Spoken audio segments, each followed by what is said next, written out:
A Fox News alert as we await more information on a U.S. citizen arrested in Russia, with that country's domestic security agency saying the man was detained on espionage charges.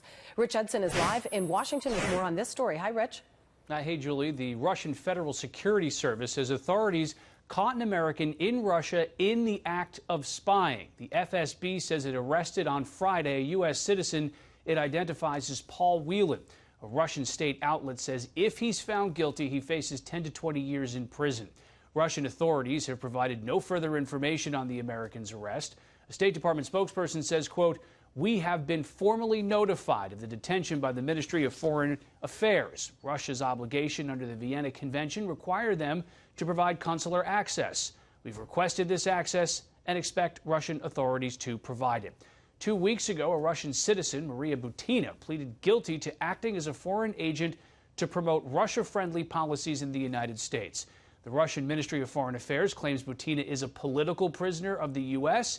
and is leading a social media campaign to free her, the type of campaign the Russian government is usually the target of, Julie. And at the time, I guess at the same time, Vladimir Putin is reaching out to the president. I can't imagine what he has to say about this.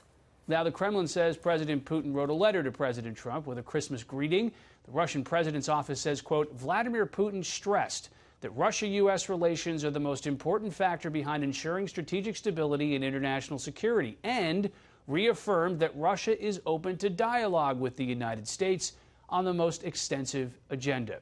Earlier this month, President Trump canceled a formal meeting with the Russian president at the G20 summit in Buenos Aires. Days before, Russia had seized Ukrainian sailors and ships in the Kerch Strait. The U.S. and Russia have been at odds over Russia's backing of the Assad regime in Syria, the poisoning of a former Russian spy and his daughter in England, and interference in the 2016 U.S. election. Now, the Trump administration has previously tried to improve relations with Russia, though they have mostly deteriorated.